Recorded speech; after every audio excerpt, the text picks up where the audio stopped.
Hey, Leo here, SBN. I want to go over this little homemade MRE with you. It's pretty small. Obviously, it's not as big as the military MREs. Those things come in brown pouches this big, you know. Basically, what I did was compress everything, put it into a Ziploc vacuum seal bag. What I'll do is, after I go through this one, this right here is where you vacuum the air out. Just stick a little piece of duct tape on there to help lock in the air so we don't have a leak.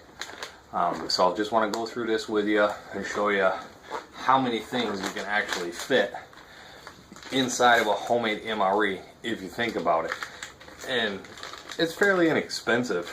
You know, you can find MREs online, the military ones, $5, $6. But if you go through all the stuff in your house that you already have and put this stuff together, you'll be looking at a couple dollars, you know. So this here fits in a cargo pocket. It's pretty small. If you just have one thing to grab and you gotta go, you know, something's better than nothing. And this here is what I use when I go camping and things like that. Of course, we bring other stuff when I bring the family, but I will stick with just one of these just to make sure that it's going to work for me. So when you build one, just keep that in mind, that you know you want to build something that's going to work for you. Now, I built this just based on a 24-hour period, not a long-term survival thing, you know, where I'm going to be out there for days and days, you know, just 24 hours. I need a couple of them, throw them in my pocket if I'm, you know what I mean, if I'm going somewhere for a couple days or whatever. So every time I camp, I just bring one and use that just to make sure that I can do it. And that's always a good thing to test your limits, you know. Yeah, I see a lot of videos where everyone is you know, this is my bag and this is what I have, and 99% of the stuff is brand new. You've never been out in the woods, you never went camping, you never went hiking, you know, but this is what you're going to do with your bag. Well, that's great. Do you know how to use that stuff? You know, test your equipment out. Test it out as much as you can. You know, if you can only go camping one night, you know, once a month or every couple of months, go camping. You know, you can go to a lot of state parks right by the lake and go camping, and it's like 20 bucks. You know, you get a little spot and just use your stuff, you know, just to test out your equipment. Here I live in New York, and we have the Adirondacks, you know, and we go up on hiking trails in the Adirondacks all the time, and that's where I test a lot of my stuff. I'll bring my bag with me and just make sure that I can use those things. Alright, so let's get back to the MRE. Sorry to get off topic there. So for the MRE, is a Ziploc bag, and there's a pump that comes with them. Pretty neat. I like them. They vacuum seal up pretty good. So let's open this bad boy up. So everything in here, waterproof bag. You can carry water, do quite a few things, or just keep all your stuff dry. Okay, so we'll start from the top and work our way down. In here, we got a little hot water beverage bag that I got from an MRE, and it's got fluid ounces on here.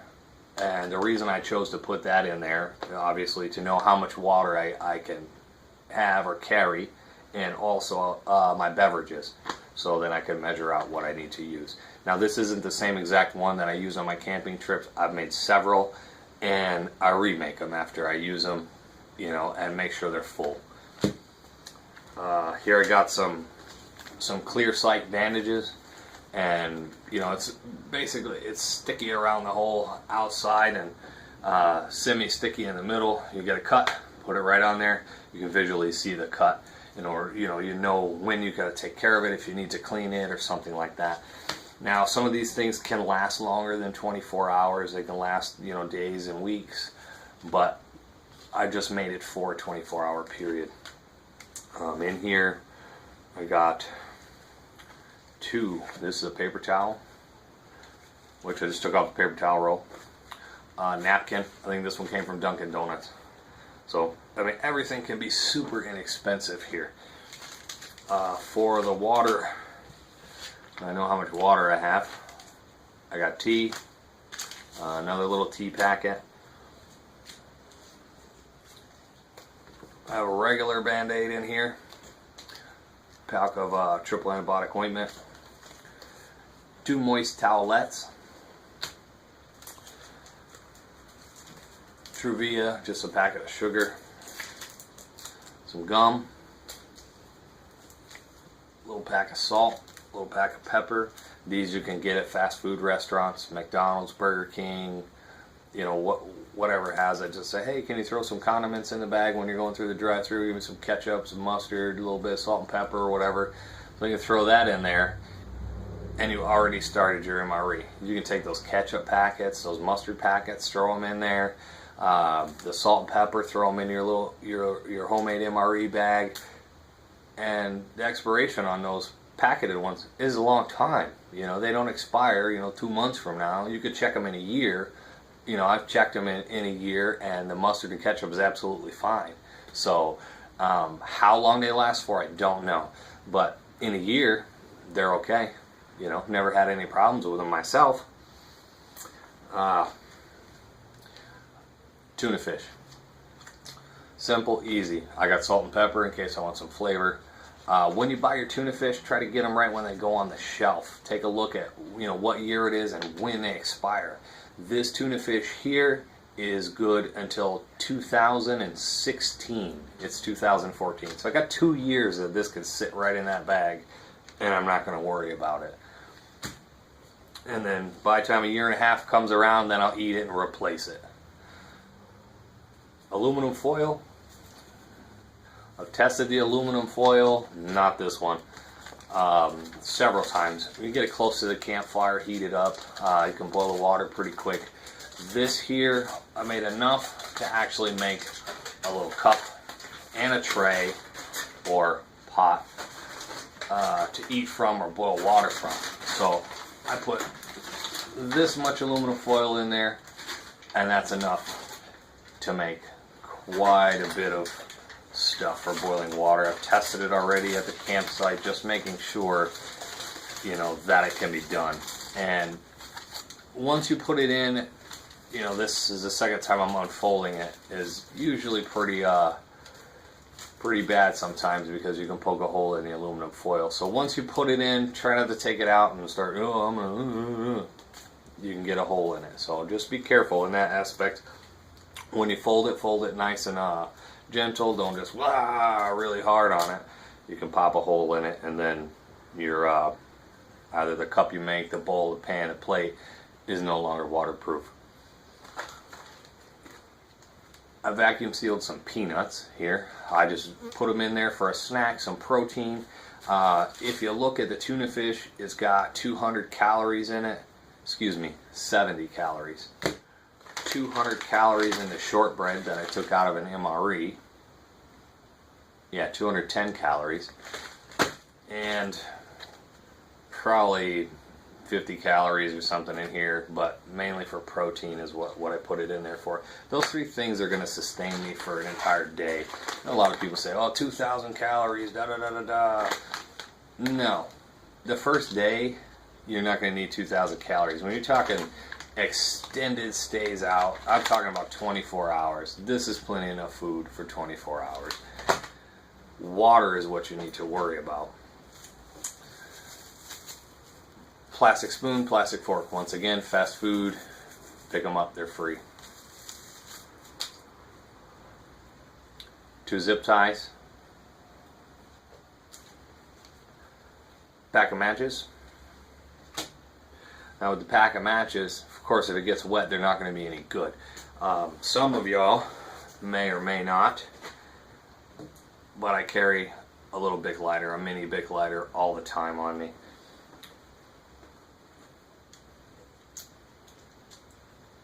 Teacup candle. These things can burn, 2+ hours. I've had teacup candles last for 3 hours. They can go further than that or last longer. It's a good idea just to, put the candle down, light it. So you take 4 sticks, you know, with Y's on them, and make a little tray out of wood. If it's raining, what have you, you can dry out some kindling. You know, just put the wood right above it, enough heat to dry it out, not enough to burn it, and then just as it dries, you just start making your pile. And then you can take that kindling once you get a nice pile, and then you can make a bigger fire. Blow your candle out, use it later, whatever. A couple different uses for that. You could burn the candle, and this here is a plastic drop cloth. It's a thin one. It's only good to really kind of keep the rain off. But it's 6 feet by about 5 feet. You can wrap it around you like a poncho, burn that candle down at the bottom by your feet, and sit underneath the fire. It's going to keep you warm. It's going to keep you waterproof. But then again, like I was saying, I've only made this bag for me for 24 hours. You can make a better one or whatever, but 24 hours is a good mark just to make a bag. Hey, I need to last 24 hours. Put all this different stuff in here. And this is just to give you guys some ideas so you can do it yourself. Got a Q-tip here. You know, I try to keep that inside the bag. If something happens, you know, get a cut, I can take the triple antibiotic ointment on there, use the Q-tip instead of my fingers just to make sure that, you know, it stays relatively clean. Try not to cross-contaminate, put some dirt in my cut or whatever. Wash it off the best I can with the Q-tip, and then throw the clear side bandage on there with a triple antibiotic or the regular Band-Aid.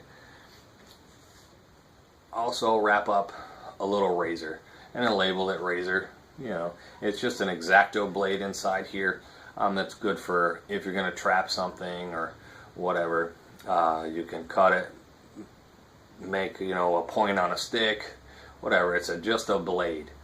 It'll help you with skinning an animal, tanning a hide, whatever you can. This is medical tape that I have all wrapped up, and it's a strong medical tape. It's not that, you know, that 3M clear transparent tape.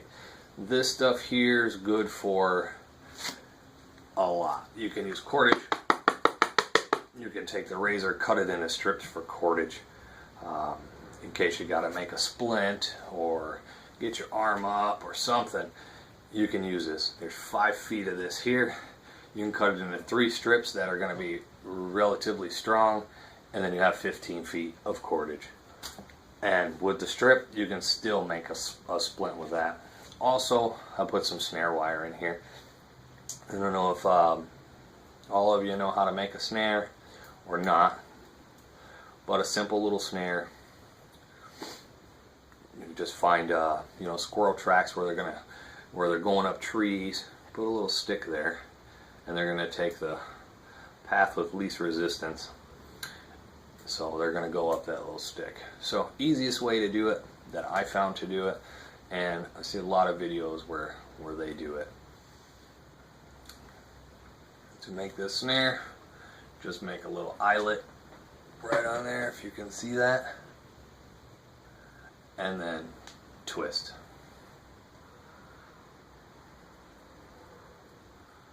Once you get that twisted pretty good,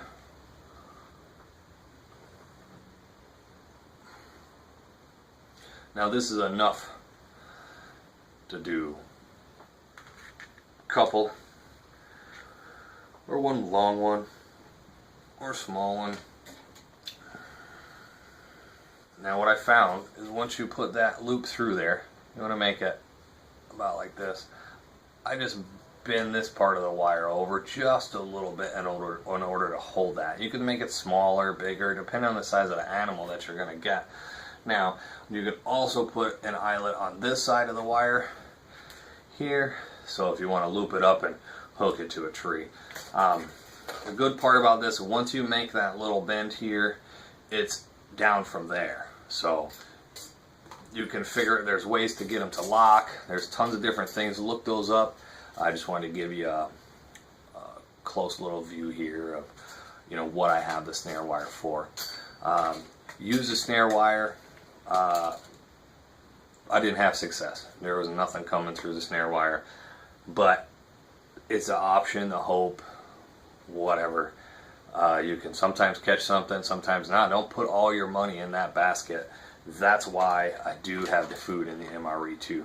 Can't just expect, oh, every day I'm going to catch something. It's there just, you know, as maybe I'll catch something with that, and then I won't have to eat, you know, one of these. The razor's in there in case you do catch something. You could skin it quick. That's pretty much it. You know, once I'm done here, I'll put everything back in the bag. We'll vacuum seal it up, and then put it back away. Thanks for joining me. This has been Leo with SBN.